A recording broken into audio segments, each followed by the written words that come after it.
Both the Giants and Commanders are still looking for their first win of the season in this Week 2 matchup. However, one team is looking very optimistic, and the other team is not. It looks like they are going in the opposite ends or the opposite directions here. I'm assuming if you're watching this video, you can probably figure out which one is which. And Ryan and I, we're going to break down the Week 2 matchup here between the Giants and the Commanders. But before we get into that, if you have not already, go ahead and hit that subscribe button. And while you're at it, leave a like and a comment. Let us know who you think is going to win this game.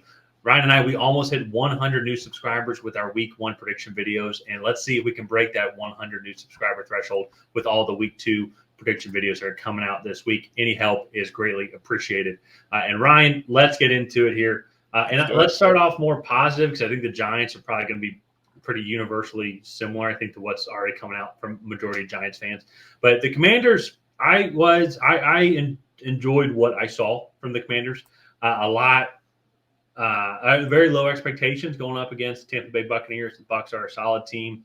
We knew that they were going to be a solid team coming into this game.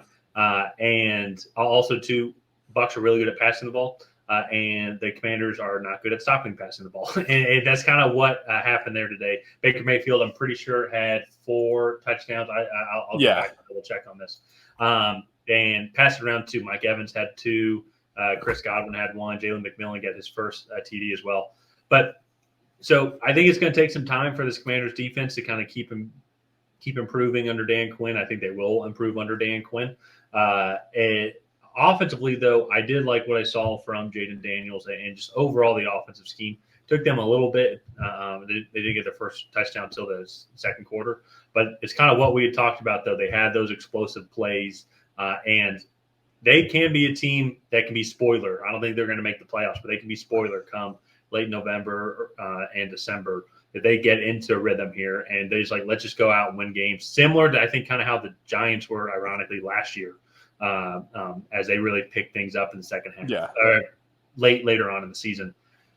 And they need to pick it up because if they have a performance similar to what they had against the Minnesota Vikings, it's going to be a long season for the Giants. I will say a short season probably for the Giants starting quarterback Daniel Jones. And so kind of with that being said, what do you think of kind of both of the Giants and Commanders after their Week 1 performance?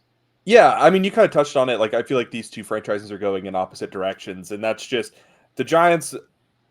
They had hoped that maybe adding Malik Neighbors and getting the tackles healthy, and moving some pieces around on the offense side of the ball could kind of rejuvenate this offense and maybe bring it back to what it was a couple seasons ago. And based off of what we saw last week, that is not the case. That was a horrible performance. Luckily, Daniel Jones was not the worst quarterback in Week 1. I think Deshaun Watson takes the cake for that one, but he's a podium. He's a podium finalist for sure. Yeah, he's on that podium, and I really think we could see less than 6 or 8 games from Daniel Jones this year if he's really that bad. And then he has no more guaranteed money left, and they can just cut him and start over.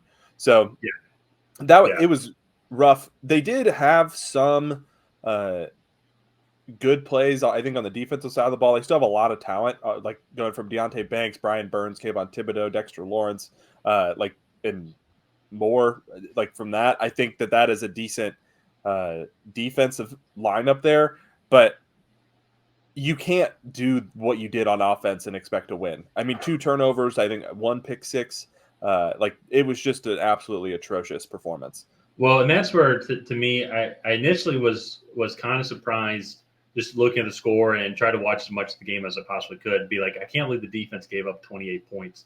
But there was a pick 6 in there. They're put in bad spots. No, I would say all 3 of the Vikings' offensive touchdowns were at least 65 yards or more. So went close to full length field. That being said, though, it's still Vikings offense with Justin Jefferson. Jordan Addison actually ended up getting hurt, but still, though, Aaron Jones had a really good game as well. I think it's kind of almost similar, I think, to the other New York team last year is your offense and your quarterback play so poor. It's puts that much extra pressure to be perfect. Yeah. And honestly, they only gave up 3 touchdowns. And in today's NFL, that's not horrible performance overall. So going to need to see a lot more improvement from Daniel Jones and the offense as a whole moving forward. But honestly, I'm probably preaching to the choir. And so let's kind of get into this game here and talk about the matchups. But quickly before that, if you do like to put a couple bucks down on either the Giants or Commanders games, check out the link down below. BetUS has a bunch of great promotions going on right now for first-time players, and you can check out the odds for this game and all the other games, including college football, NBA, NHL, as those seasons are right around the corner. With this game here, odds are going to fluctuate kind of throughout the week.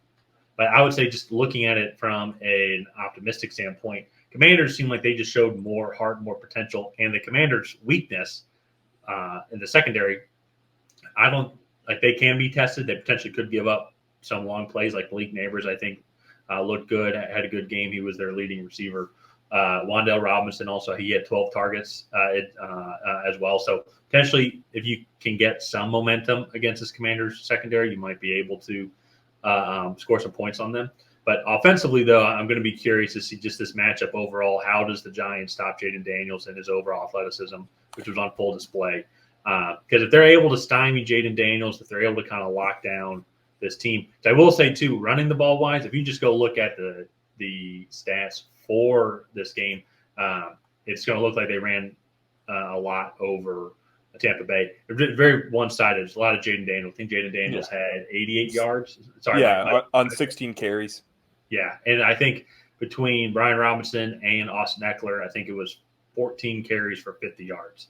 So not as much production there, nowhere near as much production there. So they can contain Jaden Daniels and his athleticism. I think it's going to be a very unique game and potentially trying to turn into can the Giants get into double-digit points, because potentially this Giants defense could slow down the Jaden Daniels that offense, which isn't going to be as explosive as not explosive, not as lethal with like a Justin Jefferson like receiver. Even though Terry McLaurin is really good. Yeah, and that's I think if you can keep Jaden Daniels in the pocket, I think that's going to be more important than just like the overall like total sacks or numbers. Because if you try to make him win from the pocket, I think especially as a rookie quarterback in his second game, that's not a recipe for success, I think, for Washington. And so he is probably going to sneak out a couple times, but staying in your rushing lanes, I think, is going to be really important for this Giants team. And I will say, like, I think they don't have a lot of edge rushers. The Washington Commanders do not have a lot of edge rushers. The secondary is pretty weak. They were kind of able to Tampa Bay was kind of able to just throw all over them. And so I do think like there is some opportunity for Malik Neighbors, for Darius Slayton and crew to get some serious yard or like actually have a passing offense in this game. It's just, to me, it's going to be if Daniel Jones can actually hold up his end of the bargain. Well, and some of it too, I think also is still going to have to look at that overall offensive line play from the Giants. It's because you still have Daron Payne, you still have Jonathan Allen. That's there. They also drafted Jerson Newton as like a third rotational guy. Yeah. So they did give up 5 sacks, and so the offensive line's already in midseason form. And so, and I'm just joking. I will say I wasn't able to see all the sacks. Some of it might have been Daniel Jones' fault as well, and maybe just poor decision making, holding on the ball for too long. But to your point, though, Malik Neighbors is still one of the kind of elite receivers, rookie receivers, obviously, because of just where he drafted him, and we could see all the potential on the field. So that's going to be something to watch as well. That being said, though, if I'm just looking at an overall confidence thing, if I'm looking at this game and who I'm going to pick, I'm still going to look at Washington. Yeah. I think there's just more optimism leading around the quarterback position and on who the leader is, who the face of the franchise is. And they know that they're a young team with these expectations, like with low expectations, like let's go have fun, let's go win. And on the flip side with the Giants, I think there's like so much pressure because you have a bunch of dumb guys like us on the internet being like, man, your quarterback sucks. It's and it's, I think that's just kind of might reverberate continuously throughout the team. I will say I've watched a little bit of Hard Knocks, and I crack up at how similar some of like Joe Schoen and Brian Dabble's conversations are to ours. Like just on that show. Not saying that like we're that smart. I think that's more of like a dig at I think that's them. An insult to both of them because you just see the product they put out on the field. Yeah, and you're comparing them to us. Yeah. Well, I mean, that's just what it sounds like to me. Like they're talking like basic salary cap numbers, and I'm sure they're not showing like the in the weeds of like the strategy and the X's and O's on the show. But it's just like what they have shown. They sound like just a bunch of dudes sitting around talking football. And kind of getting back to this matchup and away from Hard Knocks, I'm also going with the Washington Commanders.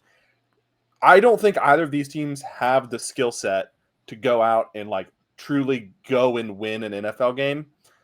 Like, and what I mean by that is I think the Giants are just going to lose this game.